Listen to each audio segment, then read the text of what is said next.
Let me give you another. Yeah. It just strikes me. Let me give you a Yeah. quick example about the maritime law, the law of water, the law of the sea. Money is water by law.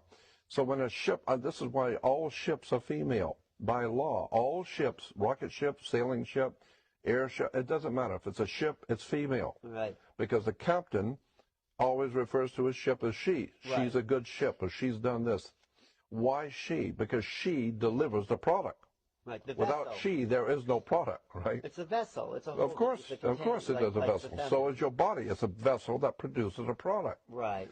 So when the ship pulls into harbor, it stops, and where it parks is called its berth. It's berthing a ship, or she sits in her berth.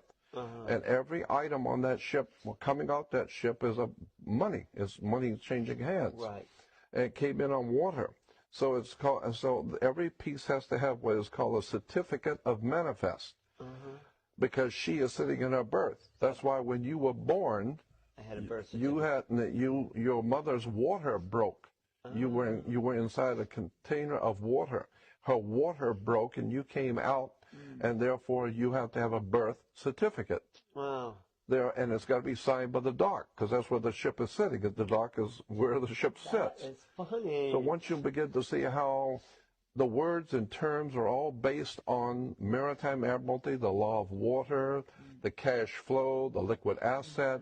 It's just in English, the dock, the water. Yeah, of course. But of course, it goes all the way back to the English or British domination of the seas. Oh. And so when the British began to dominate the seas, the Knights Templar Masonic Order of the Knights Templars, who have been in the middle of Asia, came back into Western, Eastern Europe, brought all of these concepts, and it was developed into a commercial system of words and terms and symbols, which are used in courts and government and corporations. Your body as a corporation. No, that's a whole story. We could talk for hours on this, but your body is a corporation. Of cells, you mean? No. It's called, and by law, your body, your physical body is a corporation. And so when you die, you're a corpse. Because when you're living, you're a corporation. You are a business. And hanging out with that person is bad business. Right. Or who I hang out with is none of your business. Right. Because your body is a business. Wow. And so you say, well, what you're doing with her or him is bad business. Right. But, of course, if you get married and she's very wealthy, you say she's of good stock. Right? Words and terms are based on maritime admiralty, the law of water. And so that's why when you go into a court, you have a fence and a gate. The people sit out here and the judge sits inside. The gate is called a floodgate. When you go through the canal, you have a floodgate. Right. So when you're sitting out here, you're in the law of the land. The judge has no control or no jurisdiction over the people sitting out here. No jurisdiction whatsoever. Right, because they're outside the gate. That's outside the gate. Right. That's on land. Right. But when you walk past that gate, now you're in hot water. And someone's going to have to bail you out. Bail, yeah. Okay. Bail. Did you write a book about all these men? No. I've just been studying it for 48 years. Wow. But it's fascinating because when you understand that the whole subject is so large, and it would take hours and I'd have to go back to square one and walk through all the words and terms that are used in law and courts and commerce. Yeah. For you to understand how pervasive this concept of water is on the earth.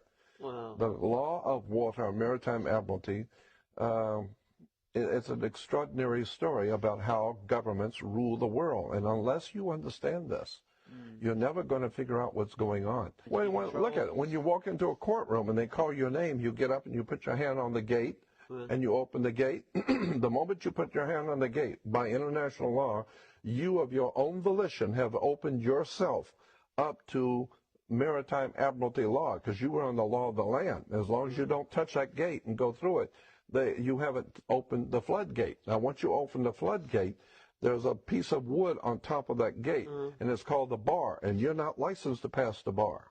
Right. So what you've done is you've opened the floodgate, but you weren't licensed to pass the bar. So what does that So mean? that means that you are dead. You are now dead. Once you touch that, you are dead. Because you're no longer in control of That's right. You are dead. Well, you're considered to be a dead man. That's why the attorney has to speak for you.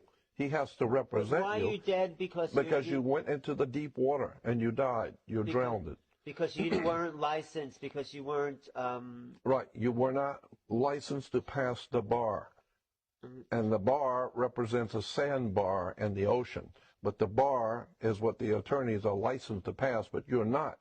So the point being is that when you open that gate of your own volition, you are considered by law to be a dead man. Really? That's why you cannot talk to the judge, because dead people don't talk to judges. So you need an attorney who is your mouthpiece. He speaks for you because you're dead. Well, should we do away with courts so people can get their lives back? I would think that what you want to do is understand how the system works. Oh, and avoid it. Really. Well, and avoid it if you can.